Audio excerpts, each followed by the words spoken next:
എല്ലാ കൂട്ടുകാർക്കും നല്ലൊരു ദിവസം ആശംസിച്ചുകൊണ്ട് മാമ്പഴത്തിന്റെ പുതിയ വീഡിയോയിലേക്ക് സ്വാഗതം. നമുക്ക് നേരെ കിരണിന്റെയും കല്യാണിന്റെയും ഒക്കെ ഇന്നത്തെ അടിപൊളി വിശേഷത്തിലേക്ക് പോയാലോ. ഇന്നലെ നമ്മൾ അവസാനം കണ്ടേന്ന് പറഞ്ഞിട്ടുണ്ടെങ്കിൽ അങ്ങനെ ഗുണ്ടകളെയൊക്കെ പഞ്ഞിക്കിട്ടതിന് ശേഷം ചാരുമോളെയും കൊണ്ട് കിരൺ അങ്ങനെ രജിസ്റ്റർ ഓഫീസിലേക്ക് വരുവാണ്. ചാരുമോളെ കണ്ടു കഴിഞ്ഞപ്പോ തന്നെയാണ് എല്ലാവർക്കും ശരിക്കും ശ്വാസം നേരെ വീണെന്ന് പറഞ്ഞിട്ടുണ്ടെങ്കിൽ പിന്നീട് കിരൺ അവിടെ നടന്ന ഓരോ സംഭവങ്ങളും എല്ലാവരോടും പറയുവാണ്. കാരണം എത്രമാത്രം ദുഷ്ടത്തിലാണ് രാഹുൽ ചെയ്ത് ചാരുമോളെ വെച്ചിട്ട് ഇങ്ങനെ ഒരു പ്രവൃത്തി ചെയ്യുന്ന ആര് സ്വപ്നത്തിൽ പോലും കരുതിയിരുന്നില്ല. തലനാഴിലേക്കാണ് താൻ രക്ഷപ്പെട്ടു വന്നത്. ഗുണ്ടകൾ തന്നെ ഇല്ലാതാക്കാൻ ശ്രമിച്ചു. ആ കാര്യങ്ങളൊക്കെ പറഞ്ഞു കഴിഞ്ഞപ്പോ സേനം പറഞ്ഞു, മോൻ ഒരു വാക്ക് പറയാമല്ലായിരുന്നോ, എങ്കിൽ ഞങ്ങളോട് വരില്ലായിരുന്നോ, എന്തെങ്കിലും സംഭവിച്ചായിരുന്നെങ്കിലോ, ചാരുമോൾക്കോ അല്ലെങ്കിൽ നിനക്കോ എന്തെങ്കിലും സംഭവിച്ചായിരുന്ന എന്ത് ചെയ്തായിരുന്നു ചോദിക്കാം. അതൊന്നും ഓർത്തു അച്ഛൻ വിഷമിക്കണ്ട, എനിക്കൊന്നും സംഭവിച്ചില്ലല്ലോ. അയാൾ ഇത്രമാത്രം നീചമായ പ്രവൃത്തി നമ്മളായിരിക്കും പ്രതീക്ഷിച്ചോ. കൃത്യസമയത്ത് തന്നെ കാര്യങ്ങളൊക്കെ നടന്നു കിട്ടിയില്ലേ, ഒരു കുഴപ്പമില്ലാതെ ചാരമുളയും കൊണ്ട് വന്നില്ലേ, ഇനി നമുക്കൊന്നും പേടിക്കേണ്ട അച്ഛന്ന് പറയണം. അപ്പൊ രൂപ പറഞ്ഞേ, ഇതങ്ങനെ വെറുതെ വിട്ടിട്ട് കാര്യമില്ല, അയാൾക്ക് നല്ലൊരു തിരിച്ചടി കൊടുക്കണമെന്ന് പറയാം. പെട്ടെന്ന് കിരൺ പറഞ്ഞു, തിരിച്ചടിയൊക്കെ കൊടുക്കാൻ വരട്ടാമേ, ഇപ്പൊ അതൊന്നും അല്ല മുഖ്യം, ആദ്യം സോണിയുടെ ആൽബിയുടെയും വിവാഹം നടക്കണം, മുഹൂർത്തം കഴിയുന്നതിന് മുമ്പ് തന്നെ വിവാഹം നടക്കണ്ടെന്ന് ചോദിക്കണം. ചന്ദ്രസേനൻ പറഞ്ഞു, എനിക്ക് അവനിട്ടൊരു തിരിച്ചടി കൊടുത്താലേ സമാധാനമുള്ളൂ, അവനെ അങ്ങ് തീർത്ത് കളഞ്ഞേക്കാന്ന് പറയാം. കിരൺ പറഞ്ഞു, അതിന്റെ ആവശ്യമുണ്ട് അച്ഛാ, കാരണം അവൻ ഒറ്റയടിക്കും മരിക്കേണ്ടവനല്ല, അവൻ ഇഞ്ചിഞ്ചായിട്ട് വേണം മരിക്കാനായിട്ട്. അവൻ കാരണമാ നമ്മൾ ഇത്രമാത്രം വേദന അനുഭവിച്ച കുറെ സമയത്തേക്കാണെങ്കിലും നമ്മളെല്ലാവരും എത്ര ചങ്കുടിപ്പോട് കൂടിയാണ് ഓരോ നിമിഷവും നമ്മൾ കടന്നുപോയത്. അതുകൊണ്ട് ഇനി അങ്ങനെ ഒരു അവസ്ഥ ഉണ്ടാവരുത്, നമ്മുടെ ജീവിതത്തിലേക്ക് ഒരിക്കലും അയാൾ കടന്നു വരില്ല. അതിന് വേണ്ടിയിട്ട് തിരിച്ചടി കൊടുക്കുമ്പോൾ ഒറ്റയടിക്ക് കൊടുക്കരുത്. അയാൾ ഓരോ ദിവസം മരണത്തെ മുഖാമുഖം കണ്ടു വേണം കിടക്കാനായിട്ട്, അങ്ങനെയുള്ള ഒന്ന് വേണം കൊടുക്കാനെന്ന് പറയാണ്. ചന്ദ്രസേനൻ പറഞ്ഞു, അത് ശരിയാ മോൻ പറഞ്ഞ കാര്യങ്ങളൊക്കെ. സോണിക്കാണ് സന്തോഷം സഹിക്കാൻ പറ്റുന്നുണ്ടായിരുന്നില്ല. സോണി ചാരുമോളെ കെട്ടിപ്പിടിച്ചെന്ന് പൊട്ടിക്കറിയാ. ഈ സമയത്ത് അഗസ്റ്റിന് അങ്ങോട്ട് വന്നിട്ട് പറഞ്ഞു, അല്ല പ്രശ്നങ്ങളൊക്കെ സോൾവ് ആയില്ലേ, ഇനിയിപ്പം വിവാഹം രജിസ്റ്റർ ചെയ്യുന്നതിന് തടസ്സങ്ങളൊന്നും ഇല്ലെന്ന് പറയണേ. ഇനിയിപ്പൊ എന്ത് തടസ്സം, എല്ലാരും ഉണ്ടെന്ന് പറയണേ. ചാരുമോളെ പെട്ടെന്ന് അഗസ്റ്റിന്റെ ഭാര്യ ആൽബിയുടെ അമ്മയും കൂടെ എടുത്തിട്ട് ഉമ്മയൊക്കെ വെക്കുവാണ്. കൃത്യസമയത്ത് തന്നെ കിരൺ എത്തിയതുകൊണ്ടാ മോളെ രക്ഷപ്പെടുത്താൻ പറ്റിയെന്ന് പറയണേ. അഗസ്റ്റിൻ പറഞ്ഞ, അല്ലെങ്കിലും അതെ, കല്യാണമൊക്കെ ആകുമ്പോൾ കുറച്ച് ചടമുടക്കുകളൊക്കെ ഉണ്ടാകും, എങ്കിലും ഇങ്ങനെയൊന്നും നമ്മൾ ആരും പ്രതീക്ഷിച്ചിരുന്ന കാര്യമല്ലല്ലോ. സാരമില്ല, അയാൾ എന്തൊക്കെ ദുഷ്ടതരം കാണിച്ചാലും കൃത്യസമയത്തിന് അയാൾക്ക് മറുപടി കൊടുത്ത് ചാരുമോളെ രക്ഷിക്കാൻ പറ്റിയല്ലോ. അതാണ് കിരൺ മോൻ ഇല്ലായിരുന്നെങ്കിൽ ഇപ്പൊ നമ്മളെല്ലാം ഇവിടെ കരഞ്ഞോണ്ടിരിക്കേണ്ട ഗതി വന്നേനെന്ന് പറയണം. പിന്നീട് കാണിക്കുന്ന കല്യാണത്തിന്റെ ഇന്ന് കല്യാണം കഴിയും ആൽബിയുടെ കല്യാണം കഴിഞ്ഞ് കഴിയുമ്പോഴത്തേനും ഇന്നിപ്പം സോണി ഏറെ പ്രതീക്ഷയോട് കൂടി കാത്തിരുന്നാണല്ലോ ആൽബിയുടെ കല്യാണം, ആൽബിയായിട്ട് ഒരുമിക്കാനായിട്ട്. അത് മുടങ്ങിപ്പോയല്ലോ എന്നുള്ള സന്തോഷത്തിലായിരുന്നു വിക്രം പ്രകാശിനെ ഇരുന്നേ. ഇനിയിപ്പോ സോണിയുടെ കല്യാണം ഒന്നും നടക്കില്ല, അവൾക്കിനി ഒരു ആള് പോലും അവളെ കല്യാണം കഴിക്കാൻ വരത്തില്ല. ആ സമയം മുതലാക്കി എടുക്കണം. അപ്പൊ ഈ സമയത്ത് എന്ത് ഭാനുമതിമ എന്ത് ചെയ്യുവാണ്, അതിന്റെ സന്തോഷത്തിനായിട്ട് പായസമൊക്കെ ഉണ്ടായിക്കൊണ്ട് കൊടുക്കുന്നുണ്ട്. അങ്ങനെ പ്രകാശൻ ആസ്വദിച്ചിരുന്ന് പായസം കഴിക്കുക.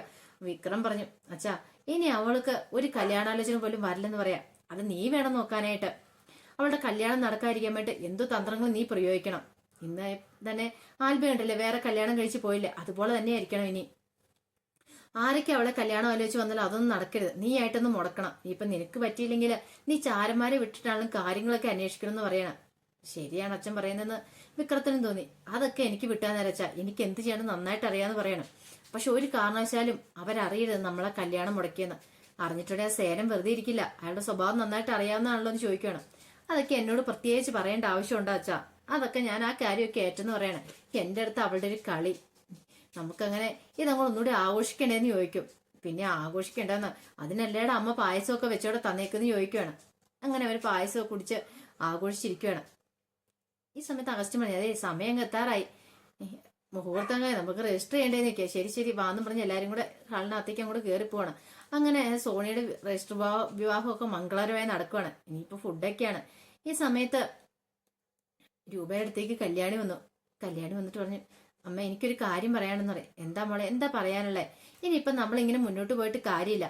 കാരണം അയാൾ മിക്കവാറും ഇനിയിപ്പോ കല്യാണം കഴിഞ്ഞെന്ന് അറിഞ്ഞിട്ടുണ്ടെങ്കിൽ അയാൾക്ക് ഭ്രാന്ത് പിടിച്ചൊരു അവസ്ഥയായിരിക്കും. ഇപ്പൊ ആരെയാലും ചിലപ്പോൾ ഇല്ലാതാക്കാൻ കൂടി അയാൾ മടിക്കത്തില്ല. അതിനൊപ്പം നമുക്ക് എന്തെങ്കിലും ഒരു തീരുമാനം എടുക്കണമെന്ന് ചോദിക്കണം. എന്താ മോളുടെ ഉദ്ദേശം, എന്താണെങ്കിലും പറ. ഇല്ല അച്ഛൻ പറഞ്ഞല്ലോ ഒരു കാര്യം, അത് തന്നെ നമുക്കങ്ങ് നടപ്പിലാക്കിയേക്കെന്ന് ചോദിക്കണം. രൂപ പറഞ്ഞു, എന്തിനും ഏതിനാണെങ്കിൽ നിങ്ങളുടെ ഒപ്പം ഞാനുണ്ടാവും. എനിക്ക് ആ ആങ്ങളെന്നുള്ള ബന്ധമോ അല്ലെങ്കിൽ രക്തബന്ധമോ ഒന്നും ഇനി എനിക്ക് പ്രശ്നമല്ല, കാരണം അത്രയ്ക്ക് ഞാൻ അനുഭവിച്ചു.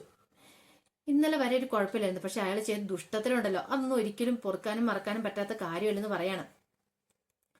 ഈ സമയത്ത് ഇത് കല്യാണം എല്ലാം കഴിഞ്ഞ സമയത്താണ് ആൽബിയുടെ ഫോണിലേക്ക് ആ കോള് വരുന്നത്. നോക്കി എടുത്തു കഴിഞ്ഞപ്പോഴത്തേനും തന്നെ അവിടെ നിന്നായിരുന്നു ഒരു ഫ്രണ്ടാ വിളിച്ചിട്ട് കാര്യങ്ങളൊക്കെ പറഞ്ഞു. എടാ നിന്റെ കാറ് കത്തി നശിച്ചെന്നൊക്കെ. ഇത് കേട്ട് കഴിഞ്ഞപ്പോ തന്നെ ആൽബി ഒരു നിമിഷം ഞെട്ടി തിരിച്ചു പോണു. കാറ് കത്തി നശിച്ചോ?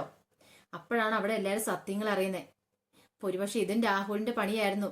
കാറിനകത്തുണ്ടായിരുന്നെങ്കിൽ തങ്ങളെല്ലാരും ഒരു നിമിഷത്തെ വെന്ത് ചാമ്പലായി പോകുന്നുള്ള കാര്യം അവർ അറിഞ്ഞു കഴിഞ്ഞപ്പോഴത്തേനും അവർക്ക് സഹിക്കാൻ പറ്റുന്നുണ്ടായിരുന്നില്ല. സേനം പറഞ്ഞു, ഇനി എന്താണ്, ഞാൻ അവരെ വെറുതെ വിടാൻ ഉദ്ദേശിച്ചിട്ടില്ല.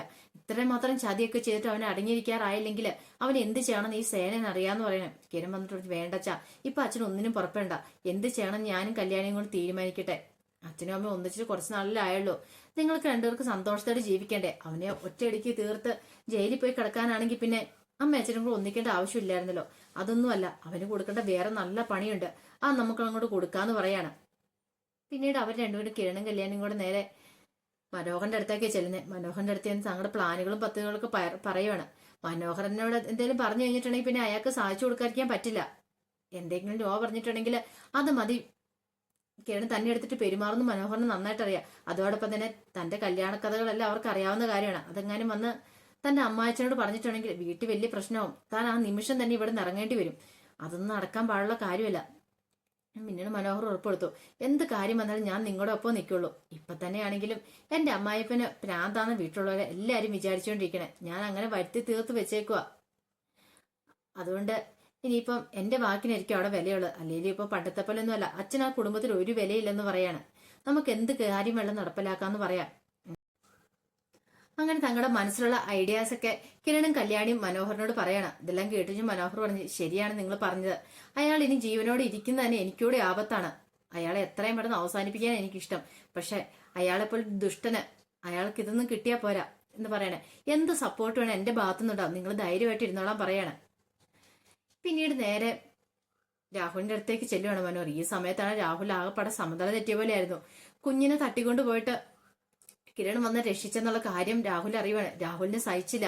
ഇനിയിപ്പോ ഇതൊക്കെ അറിഞ്ഞിട്ടുണ്ടെങ്കിൽ സേനനും രൂപയൊന്നും വെറുതെ ഇരിക്കില്ലെന്നാണ് രാഹുലിന് അറിയാം. അപ്പൊ ഇനി എന്ത് ചെയ്യും?